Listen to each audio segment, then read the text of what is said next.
एकदा फोन कर.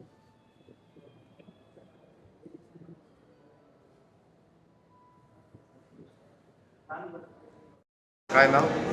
नरेश पाटील.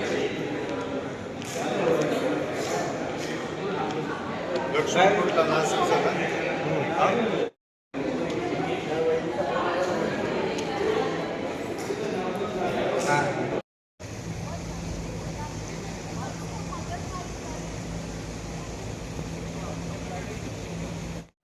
खरं तर आपल्याला माहिती आहे की आत्ताच नाशिक महापालिकेच्या निवडणुका झाल्या आहेत आणि विधान परिषदेची निवडणूक आहे.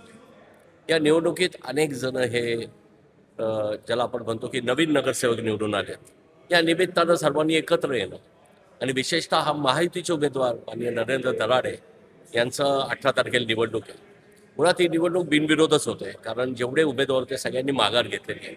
परंतु ह्या निमित्तानं महायुतीचे सर्व पदाधिकारी असतील, नगराध्यक्ष असतील, नगरसेवक असतील, यांनी एकत्र येऊन कुठेतरी दिलजमाई व्हावी. कारण नाशिक जिल्ह्यामध्ये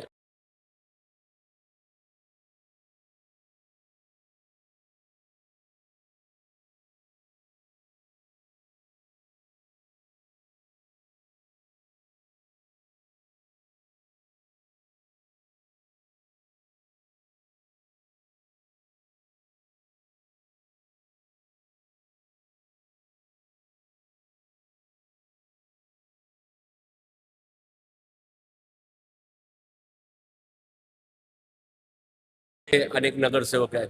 त्यामुळे जिल्ह्याच्या सर्व लोकप्रतिनिधींचा एकमेकाशी परिचय होईल आणि मला असं वाटतं की हा इतका चांगला योग पुन्हा कधी घडणार नाही. आता नाशिक महापालिकेतले साधारण एक 22 नगरसेवक या ठिकाणी पोहोचलेत. काही नगरसेवक आता रस्त्यात आहेत, तेही पोहोचतील. पुढची रणनीती काय असणार?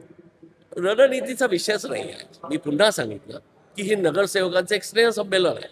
उद्या भारतीय जनता पार्टी असेल, NCP असतील, त्यांचेही नगरसेवक या ठिकाणी येणार आहे. या निमित्तानं महायुतीच्या सर्व लोकप्रतिनिधींचं एक स्नेहसंमेलन हाच विषय आहे.